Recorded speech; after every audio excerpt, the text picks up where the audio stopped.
Sir. সম্মানিত দর্শক, আমি এই মুহূর্তে অবস্থান করছি কুড়িগ্রাম জেলার ফুলবাড়ি উপজেলার শিমুলবাড়ি ইউনিয়নের সোনাইকাজি এলাকায়।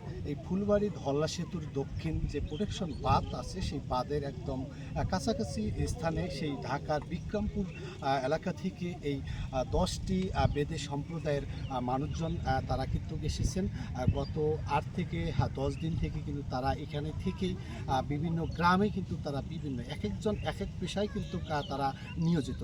তা আসলে এখানকার যারা নারী আছে তারা মূলত গ্রামে যায়, গ্রামে বিভিন্ন রোগে যারা আক্রান্ত, বিশেষ করে তারা কিন্তু একদম তাবিজ কবচ এবং শিঙা বসায় মহিলারা, এবং পুরুষরাও করেন। তো এক এক মহিলা এক এক পুরুষ কিন্তু এবং কাজের যে তারা যে ভিন্ন মানে কাজে যে তারা পারদর্শী, সে কাজগুলোই কিন্তু তারা মূলত এই দেশের বিভিন্ন প্রান্তে কিন্তু তারা এই জীবন জীবিকা এবং এই পরিবার এবং দুমুঠো খাবারের জন্য কিন্তু তারা কিন্তু এইরকম পলিথিনের উপর দিয়ে তাঁবু টেনে কিন্তু তারা কিন্তু একদম জীবন জীবিকা নির্বাহ করে।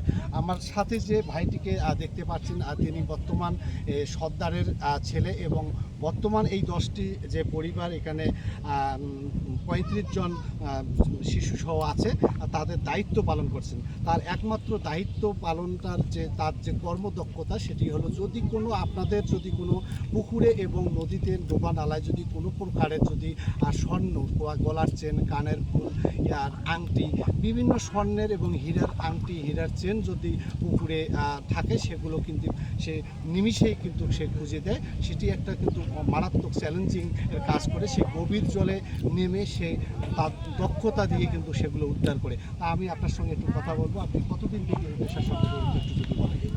আমার বয়স হইল 35 বছর আমার বয়স। তো আমি এই ব্যবসা করি আজ থেকে 17-18 বছর ধরে করি। তো আমার বাবা করছে, আমার দাদা করে নাই। আমি দেখি না যেটা আমার বাবা করছে আমি করতেছি।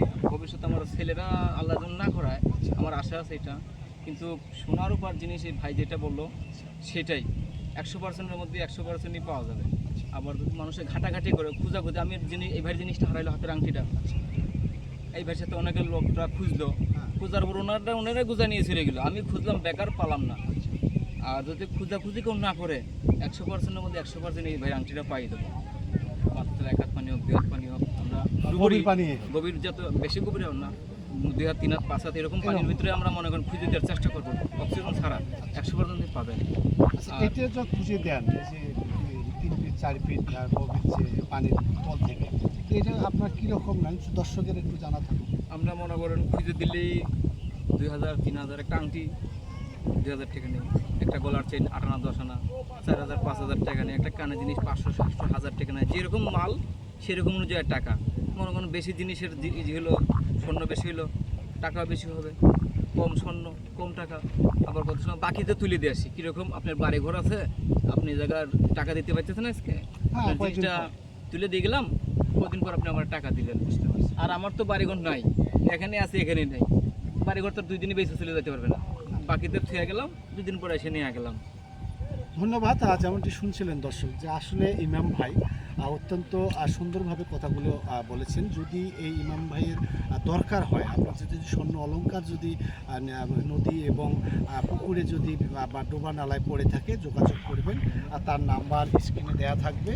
এবং এই যারা এই অনিল ফুলবাড়ি এবং অনিল ফুলবাড়ি ইউটিউব দেখছেন, তারা অবশ্যই এই ভিডিওটা যদি ভালো লেগে থাকে অবশ্যই শেয়ার করবেন। আর এই যে বেদে পরিবারের যে মানুষগুলো, তাদের জন্য দোয়া করবেন। তারা যেন এইভাবেই যেমন বছরের পর বছর যেমন দুমুঠো খাবারের লড়াইয়ে দেশের বিভিন্ন প্রান্তে তারা কিন্তু একদম যাযাবরের মতো জীবন জীবিকা নির্বাহ করে আসছেন, তাদের সাফল্য এবং আমরা কামনা করছি। তো দর্শক, এই ছিল কুড়িগ্রামের ফুলবাড়ি থেকে বেদে পল্লী থেকে সর্বশেষ।